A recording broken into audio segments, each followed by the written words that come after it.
Hi, I'm Susan Drumm, and welcome to the Enlightened Executive, where your personal evolution sparks your leadership revolution. Each episode, we spotlight groundbreaking techniques and strategies to help you get the edge in personal and leadership effectiveness. This episode is brought to you by Meritage Leadership. At Meritage, we strengthen leaders and empower teams to achieve high performance. Go to meritageleadership.com to learn more. Today, for the first time, I am thrilled to host two distinguished experts in the corporate human resources space. Bo Bravo, a distinguished leader whose career spans the U.S. Army to the White House to serving Presidents Bush and Obama. Bo is the founder of Hale Media Group and is currently a sales executive with RCM&D, dedicated to enhancing HR professional skills worldwide. He is an MBA from the University of Michigan, is a celebrated author, and co-hosts the globally acclaimed podcast, The Bo and Luke Show. My other guest is his co-podcaster, Luke Carignan, with an impressive 15-year career in the healthcare talent acquisition industry and technology. Luke believes strongly in the concept of work-life harmony rather than work-life balance, and that the quickest route to happiness is through helping others. So Bo and Luke are here to share some of their insights on leadership, team building, and achieving values-based results in business. So welcome, Bo and Luke. Yay, thank you. That was great. That was an awesome intro. You do intros better than we do, I think, Susan. Oh, wow, thanks. Yeah. So I want to start this off by first talking about this concept of work-life harmony versus work-life balance.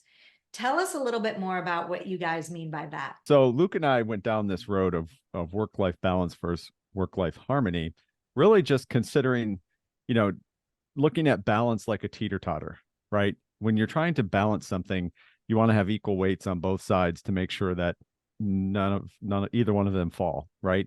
So if you put work on one side, life on the other side, and you're trying to balance, something's always going to give. So you're either going to be more on the work side, more on the life side.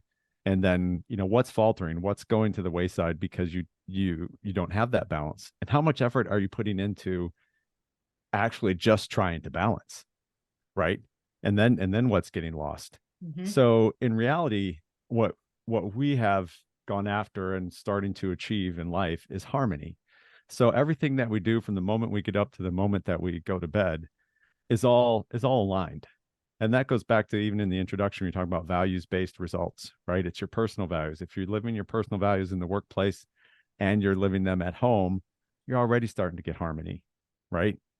So bringing everything together under one roof of harmony and stop trying to balance one or the other really, really makes a big difference, I think, around for yourself and all of those around you, friends, family, co-workers, colleagues, whatever.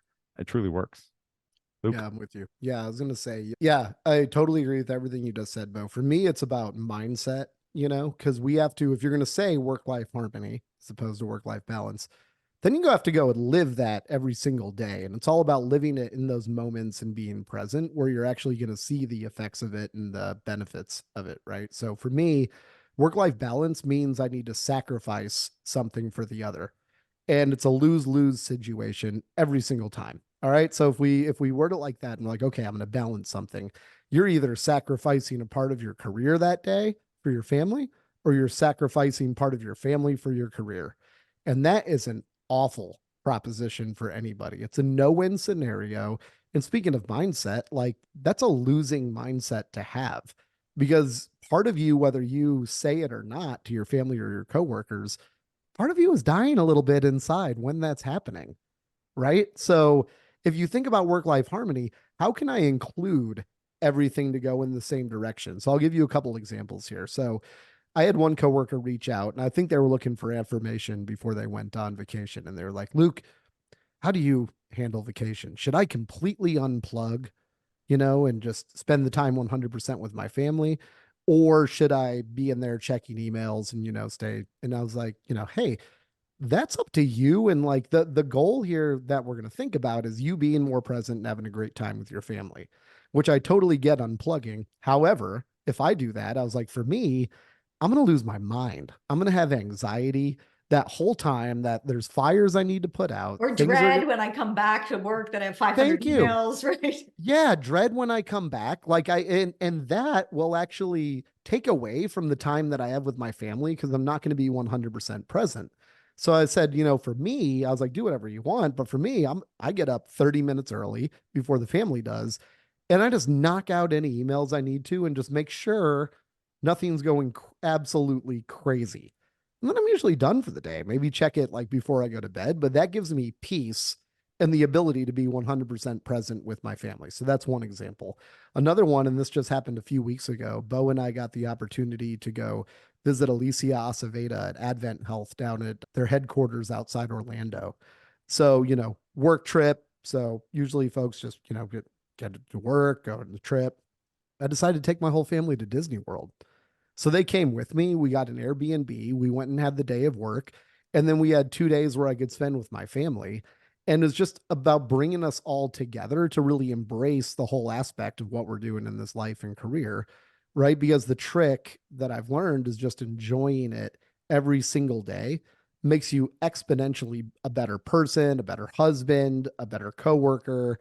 It makes your career better. The benefits to that mindset are just incredible. But it is like a mindset thing that I think you have to have. You can't just say like work-life harmony and I'm going to do this. It's just an everyday thing. Yeah, for sure, for sure. That's what I was going to ask you next is what are the underlying mindsets that support this theory of living your life in harmony? What are some guiding principles or mindsets that people could start to adopt to really live this?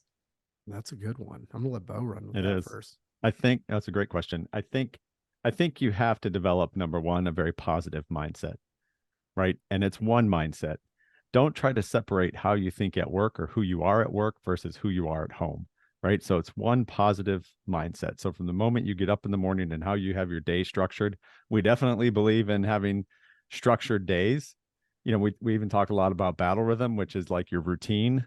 So how you go about your day has a lot to do with achieving harmony, right? So the tactics behind it are having a set schedule and how you attack the day and starting with a positive outlook and attitude so that no matter what hits you, if you can remain positive, you'll look at opportunity more than you'll look at any downside. And you'll approach making decisions in a whole different way from a positive mindset for sure. Luke? Yeah. Agreed. Daily rituals, right? So personal, and I have personal rituals every morning and then work rituals. And they go something like this. So personal, I'll wake up. Even part of my rituals, I'm going to make coffee, and this like first 30 minutes is just groggy Luke shuffling around the house. And that's cool. Like that's my time. Then I'll meditate for 10 minutes and then work out. That gives me actually an hour with the family before I even start work. So that hour with the family, again, part of the ritual to where I'm starting the day on a positive note. I'm like, putting everything in front of me. This is why I'm going to work. This is why I got to achieve and do great things. Then I sit down for work and my ritual is, I've put together what I need to do the night before. So I double check that, pick out my to-do list, and then I pick out the 3 biggest things that I need to accomplish that day and try to accomplish them before noon. Cause after 12, you're going to do your best work before 12. Like, let's be real. Right. So I'll try to get for that, most people. right. And then I'll zero my inbox every morning. Right. So I'm starting every day with a clean slate playing offense. I am not looking at the day from a defensive posture at all. And just having that ritual and things I do every day, it makes it easier to start with a positive attitude because I know exactly where I'm going that morning. But to Bo's point, like these plans are all going to completely go to hell. Like, Dwight Eisenhower, I believe, said, what is it? Plans are useless, but planning is indispensable. And it's so true. So if I at least have like the bones, the framework Yes. worked out here about what's going to happen, then I can pivot a little more. I can be more Right. successful by going where the day needs me to go. But yeah, Bo, I completely agree with that, Yeah, Yeah. I also, I travel a lot for my work, and some people say, how do you maintain a schedule the way you do with a commitment to exercise? I work out 6 days a week. And Wow. how do I do that with travel on top of it, right? And so part of it is that initial part of getting those routines in place, but having variety within the routine. So I talk a lot about Enneagram type, and Enneagram type 7 hates routines. But what I found is if you create the space, but vary what happens in them, certain days is yoga, certain days I'm doing, Pilates, and that mixes up, but the time block is always there. That makes a big difference, I think, in keeping it fresh for me. Right. Yeah. Yes. And so creating those rituals of also knowing where your weak points are. So my weak point is if I don't have a class scheduled, I might do something else, or work. Right. Oh my God, there's a big thing happen. I need to pivot here. But more likely, if I've paid for the class, I'm more likely to go. So it's stuff like that. Make sure you don't check your phone right away, because I think that one of the biggest things is switching costs, right? If you're trying to be present doing yoga, but you did happen to look at your phone and you saw those 50 emails that you now have to go through that are going to take a lot of thought, you can't actually be present in the yoga. And so you lose out as well. So I think being present for what you do choose to do, as you mentioned in some of your values piece, is also important. Yes. Well, it sets you up. People are going to feed off of your own, I don't know, just what presence you give off in the moment matters. So I have a quick lesson for listeners out there that I learned from kids, actually, but it's putting yourself in that mindset and posture to be successful. So we've interviewed, Bo, hundreds of folks on the podcast. Most of them are incredibly successful. And it got me thinking, are these folks really happy just because they're successful and that comes with it? And I think it's the other way around, that these folks have a great mindset and they're naturally happy and people are attracted to that. And then that made them successful. So the little experiment that I learned, so I have a 1-year-old daughter, and as she's growing up, like her older brother, like is super calm, just cool. She is not that way at all. So like, tantrums, crying, sometimes tough to put to bed. So I learned that, I don't know, they're feeding off our vibe somehow. So I learned that when I was putting her to bed, like she could be just absolutely inconsolable crying. If I focus on my breathing, like I do, like with meditation, like just focus on slowing my heart rate and just sit there, it is miraculous. Within like 15 seconds, she calms down. She's starts to go to sleep. It is crazy how well it works. And that's with a human that like hasn't even learned anything yet. So then you think about that, like as we're adults, how many people are feeding off of your vibe that you're just putting out there in the conversations that you have, and how you can leverage that for success. It's mind boggling to me how well that works. Exactly. Because our emotions actually have vibrations and they can be measured, right? Yes. So, when we're happy, we're in a higher vibrational state than when we're sad and depressed. And if you need any evidence of this, your dog knows. Your dog can tell when you're happy and excited and you don't have to say anything, or when you're sad and something's wrong.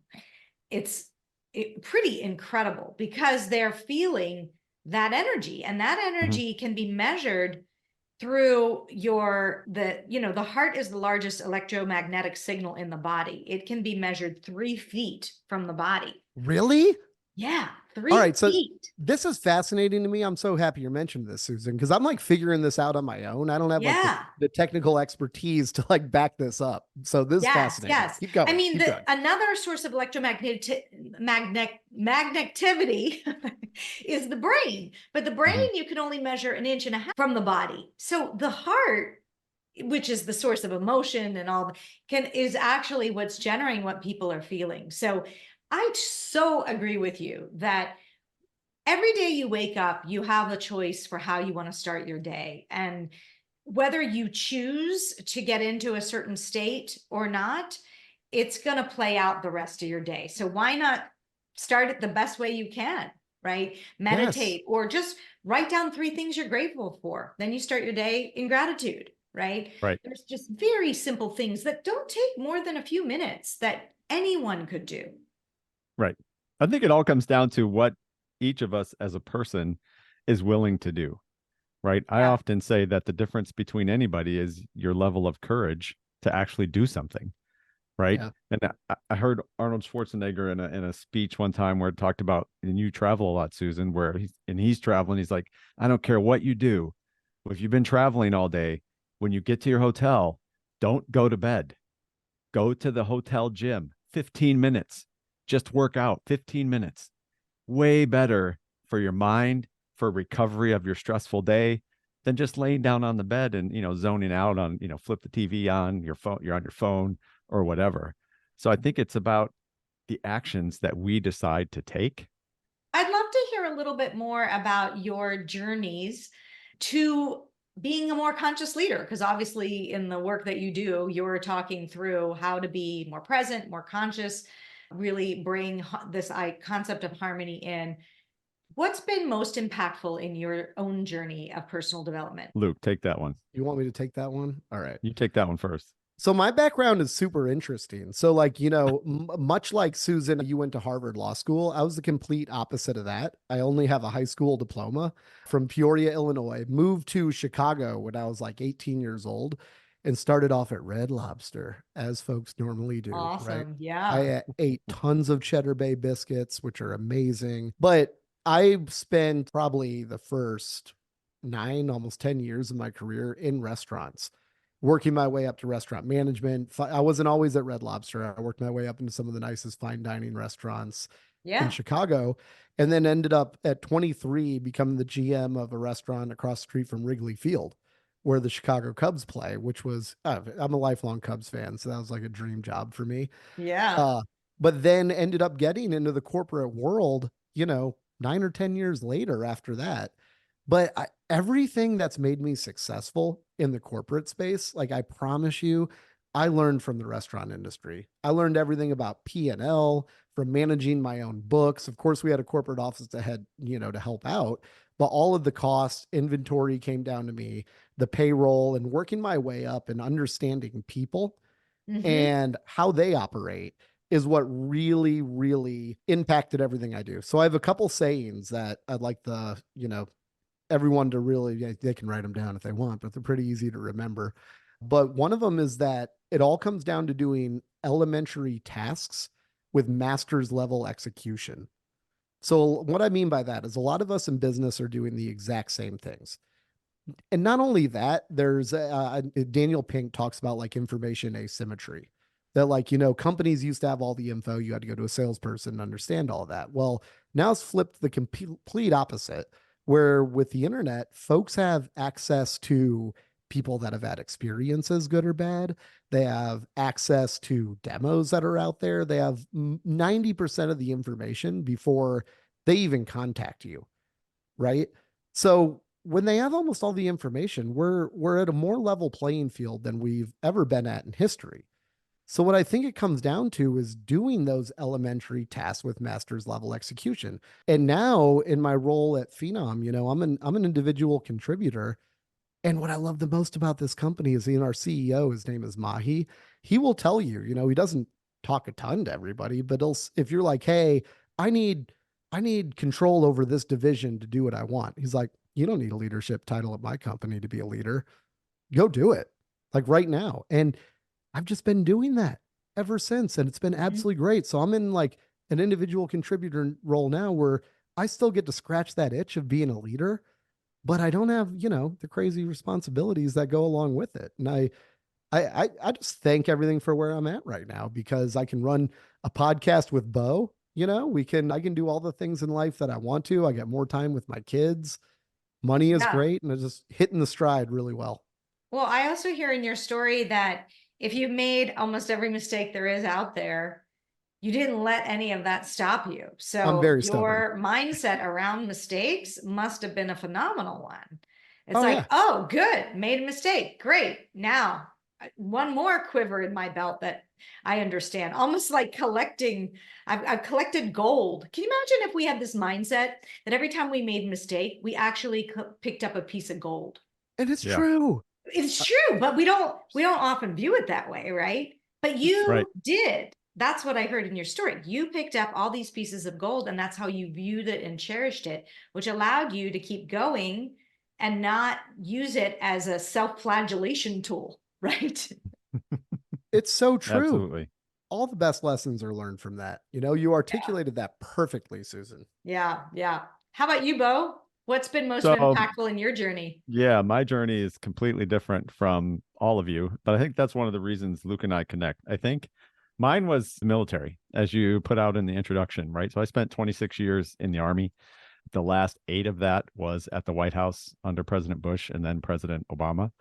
I was the chief of HR operations, and then I was a presidential communications officer for both Bush and Obama. So I led communication teams around the country for each of them, delivering the exact kind of communication capability they have sitting in the White House. They need that same capability anywhere they are in the world. So, but the journey, the biggest impact of my journey, I think, and it's what I've brought with me to the corporate world. I've been retired from the Army for a little over a decade now. Is the leadership development. So you can imagine in the military, especially the Army, there's a very formal leadership development process that you have throughout your entire career. You stay in for 25 plus years. You've been to so many different leadership development courses and training. You almost stop counting how many times you've been there. But the value of what you get is training with everybody else who's going through the same training. You get back to your organization. Some of them have been through the same training, and then you have the opportunity to execute. Right. So you're learning, executing, learning, executing, learning, executing. It's all a journey, and each part of the learning just continues to build on your previous learning. One thing came out of the podcast, and I think it was summarized in 3 points super well. And that's care for your people, give them the resources they need to do their job, and be grateful and thankful for them. Right. And I think we exemplified that in the military. And that's where I get the battle rhythm from. The training schedules, you just had to execute every day. You knew what you were doing. They're put 6 weeks out, and you know exactly how your days are going to go. And you have to develop a tough mindset. I look back on it, it's probably the most blessed period of my life I could imagine. Didn't always feel like a blessing when you're in it, but it was such an incredible time. And I think, giving an example, what I learned, I was at the White House for a couple of years. I left. I went to Germany for 3 years, went to combat in Iraq. But during those 3 years in Germany, I was responsible I had like almost 100-person HR team, and we're serving a community of American soldiers, civilians, of almost 20,000 people. Right. And you get into a different world when you're living overseas, and you're trying to get families over to match with their soldiers so they can live with them, in a foreign country, visa requirements, all of these things. You're dealing with embassies and passports and you name it. But I really had to learn how to lead outside of my organization, if you will. So people who I had no control over, not only were they not in the same company, they were in different organizations completely in different geographic areas. But in order for things to get done and to support the families that we had to, I had to develop those relationships and lead those people in the other organizations to ensure that the people I'm taking care of actually have a priority and we can get these people together. I had one time I was walking through a shop, and somebody stopped me, and they just looked at me and they said, are you Chief Bravo? And I said, yes, that's me. And it was a spouse of a soldier, and she just started crying. And then she stopped and she's like, you're the one who brought us all together. Right. The impact of developing your leadership ability outside of your immediate subordinates, if you will. Yes. Your sphere of influence that you can actually grab onto or actually achieve is quite profound. But that's the kind of things that I have brought with me into the corporate world, where, like Luke said, he's got a CEO that doesn't care about your title. I have had so many conversations, especially in the HR arena, where it's, well, I need to get promoted and have this title and I need to supervise people so I can get leadership experience. I'm like, well, you don't really need to supervise anybody to be a leader, right? Yeah. And that's all part of informal development. But I wish every company in America had people like you on staff, or your companies in contract, to do around the clock all kinds of leadership development, because it's needed. Yeah, I think there's a misconception that as a leader, I manage actions, and I really can only do that for the people that report to me. Well, as you start to rise through the ranks, you realize that's just a small microcosm. Your real growth is how do you manage mindset? So this phrase, managers manage actions, but leaders manage mindset. And that's how you influence outside your direct, supposedly sphere of control. Although I would even argue that in today's generations coming up, you can't even manage that way anymore. Like the command and control doesn't work in that environment. So you're going to have to learn to lead through influence and through managing mindset as well. Yep. So yeah, I've always liked to say, to break it down, you lead people, you manage tasks, don't get them confused, right? Managers may not be leaders. Leaders may not be great managers. They can be both, but I think you're absolutely right. Well, tell us what's one thing that you'd recommend people do tomorrow to start to really get this concept of building harmony within their lives and work. Clear the deck every single day. So just get in the mindset first. And people, you can start doing this tomorrow. No matter what happens in your day, I got great news for you. The day is going to end and it's going to be over right at 5 or 6 or whenever. Timing doesn't matter. It's over. You get a whole new deck tomorrow. So if you go in with that mindset just at the end of the day of like, oh, well, it's over now. You're going to do so many favors. You're going to just be more productive and a better person to be around at home and at work. Cause just own the fact that you get a whole new deck of cards tomorrow and you can do whatever you want with it. And 90% of the things we worry about never happen anyways. So clear the deck at the end of every day. Don't take yourself so seriously. Like bad stuff happens to everybody. Just even if you audibly say at the end of the day, well, it's over now. Like I promise you, it'll be helpful. I love that. Yeah, that's good stuff.